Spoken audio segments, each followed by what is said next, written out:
Mabuhay Pilipinas at welcome mga kaboxing sa isa na namang makasaysayan na sagupaan at salpukan sa inyong paboritong boxing show weekly every Sunday 8:30 p.m. on One Sports. Manny Pacquiao presents Blow by Blow in partnership with San Miguel Beer.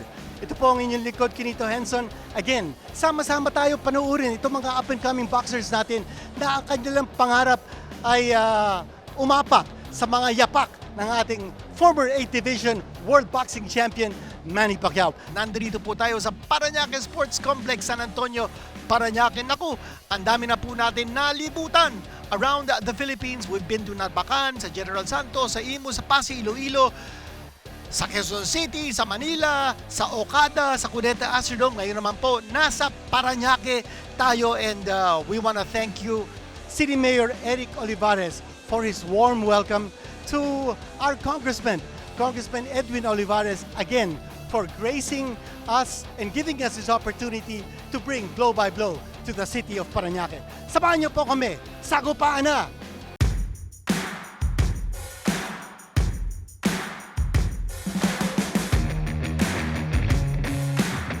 Bata pa kasi ako, idol ko na si Muhammad Ali kasi talagang ako sa action sa mga tukbukan. Kaya sabi ko, try ko rin kayo mag-boxing para maging katulad yung idol ko. Sila Manny Pacquiao, Mike Tyson, yung mga idol ko talaga. Yung mga kasamaan ko po, mga boxingero doon sa amin, uso sa amin yung boxing Tsaka yung kapatid ko, mahilig sa boxing. Manny Pacquiao. Mabilis yung kamay, mabilis yung footwork, tsaka stamina.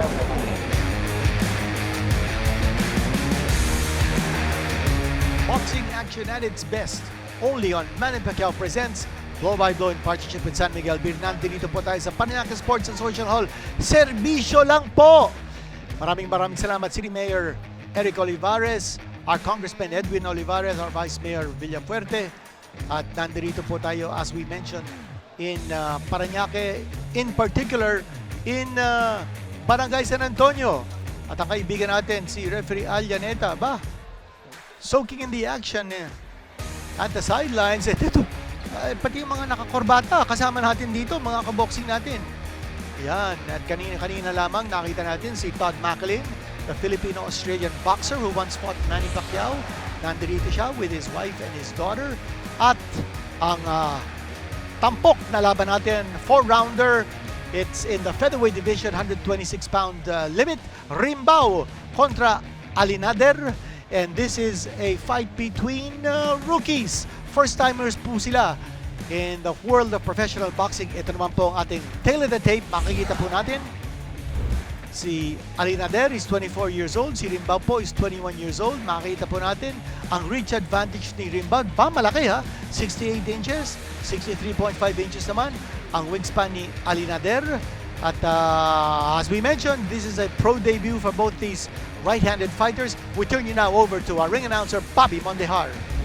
Ladies and gentlemen, introducing the fighter coming into the ring, Abdul Alinader.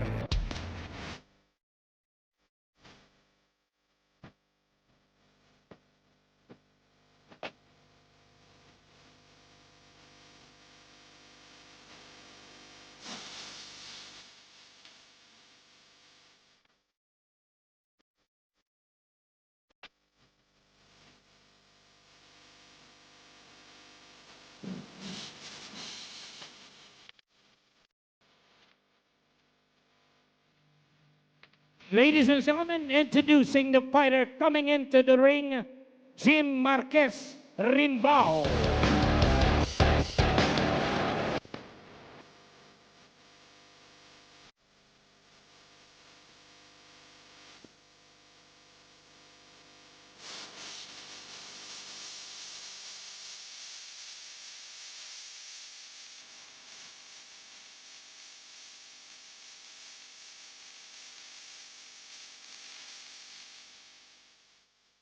Ladies and gentlemen, Manny Pacquiao presents Blow by Blow here at the Parañaque Sports Complex, San Antonio, Parañaque City, in partnership with San Miguel Beer, in coordination with City Mayor Eric Olivares, Vice Mayor Joanne Villafuerte. First District Congressman Edwin Olivares, and the City Council. YSDO Head, Alex Dandan. Ladies and gentlemen, introducing the fighter fighting out of the blue corner. He weighed in at 125.9 pounds.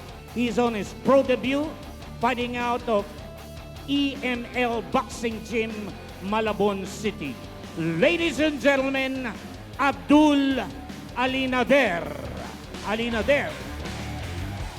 Right across the ring, fighting out of the red corner.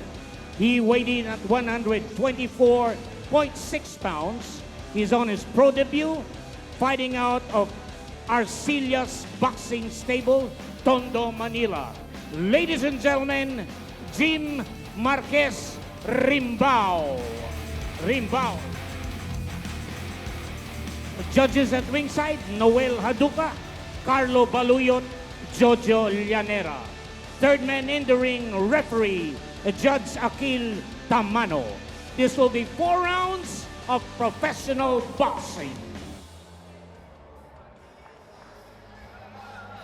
Okay, binigay ko sa inyo yung mga instructions nyo. Ingat at sundin nyo yung utos ko. Protect yourself at all times. Touch glove.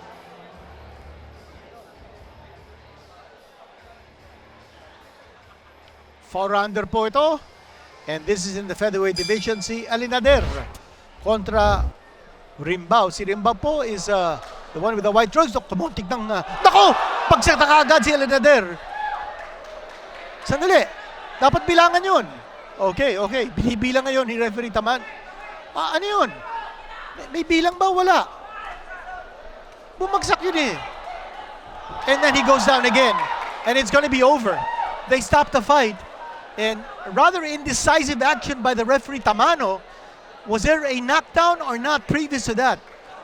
Dapat nabilangan yun eh. He got groggy on the first punch. And then he went down on the second punch. And then finally down, and referee Tamano didn't bother to count.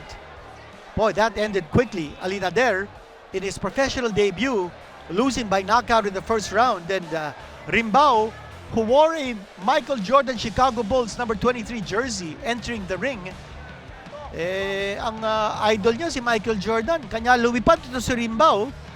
And now Alinader is being held back to his corner. A little embarrassed by what happened, but clearly glassy-eyed. He got smacked.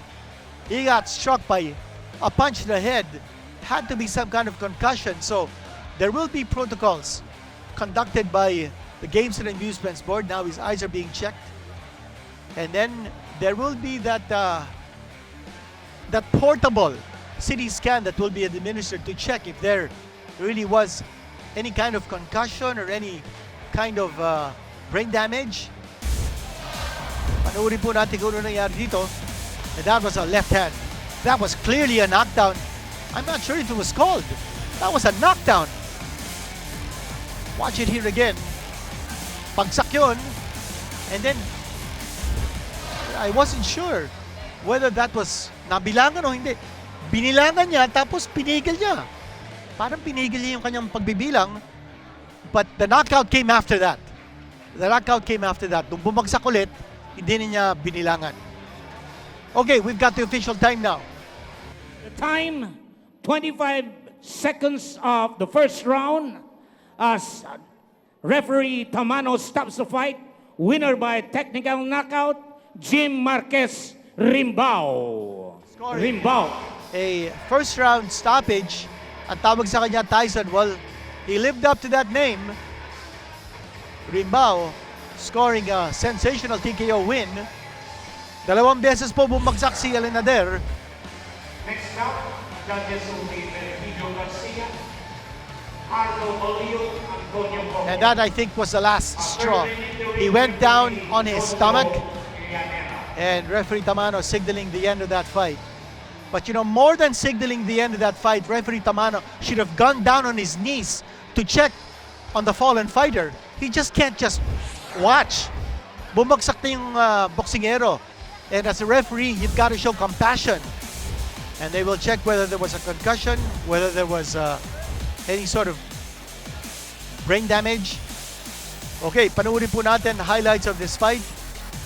It didn't last very long, only 25 seconds. Ito, that was the first knockdown. That was very, very clear. Suntok yun eh. And then, more action. And finally, Alinader going down on his stomach. And referee Tamano did not bother to count. Pagsak na yun. And the fight was waved off. Okay, official time was 25 seconds in the first round. Rimbao po nanalo by TKO over Alinader. Up next, the 10-rounder in the super featherweight division, 130-pound limit.